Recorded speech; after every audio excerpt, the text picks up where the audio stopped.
Back, continuing on the area problem, section 4.1. Definition: the area A of the region S that lies under graph of a continuous function is the limit of the sum of the areas of approximating rectangles. A equals limit n approaching infinity of Rn. What is Rn? It is the sum of areas of each rectangle. Delta x represents the width. Fx1 is the height of the first rectangle. Fx2 is the height of the second rectangle, and so on. Fxn is the height of the nth rectangle. Why is Fx1 the height of the first rectangle? Because we are looking at right end point heights for each rectangle. X1 is the right end point for the first rectangle, so the height at x1 is the height of the rectangle. X2 is the right end point of the second rectangle, so fx2, the height at x2 is the height of the rectangle itself, and so on.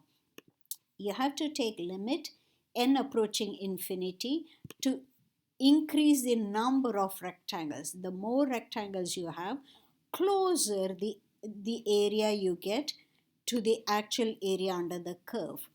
Now, instead of right endpoints, you could also take left endpoints, in which case the height will be corresponding to x0, the very first point for this rectangle. The first point is x0a. For the second rectangle, the first point, left end point, is x1, and so on. Okay? So instead of right, you could take left. As long as you're taking limit, you will get the same area. All right? So we are assuming your f is continuous and you are taking limit n approaching infinity. In fact, instead of using left endpoints or right endpoints, we could take the height of the ith rectangle to be the value of f at any number xi star. Star simply represents the chosen point.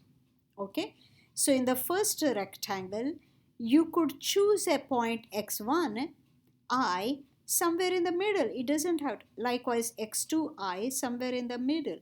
It doesn't matter which one you choose, and build a rectangle corresponding to its height. Okay, they are called the sample points. Okay, so you can choose any sample point for each rectangle and then build a rectangle of the height as the value at that number. Okay, height at the number is the height of the rectangle, and so on. If you take limit n approaching infinity, that is, you take a large number of rectangles and choose any sample point, yes, then you get an area A. That is the area of your region S under the curve. Okay. It can be shown that an equivalent definition of area is the following. A is the unique number that is smaller than all the upper sums and bigger than all the lower sums. Okay. For example, if you had, instead of choosing any, suppose you chose the maximum height for each rectangle, that will give you the upper sums. If you chose the minimum height, you will get the lower sums. For example, recall the curve fx equals x squared. This is upper sum because for each rectangle, you are taking the maximum height in the rectangle. See, if you have chosen a point somewhere in the middle, your height would be just this, which is less than the maximum height. So all these right end points give me maximum height. Okay. On the other hand, you could choose a minimum height. For this rectangle, minimum height is this. Anywhere in between, the height would go a bit higher, you see, anywhere else. But the left end point gave me the minimum height. you could have chosen the minimum height. Okay, and you still get the same area when you take limit n approaching infinity.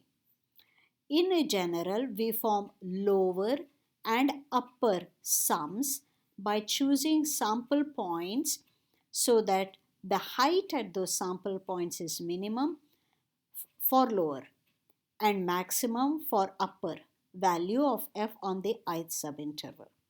All right. We often use sigma notation. Sigma is this symbol. Sigma, this is capital sigma. It's a Greek letter. Sigma notation represents sum. Sum means you're adding things up. Okay. So instead of writing an entire sentence like this, an entire expression like this, you could simply use sigma notation. Guys, you have to get comfortable with this notation. This is Greek letter sigma, capital sigma, I going from 1 to n, f of xi, delta xi. So what does that mean? When I is 1, I get fx1.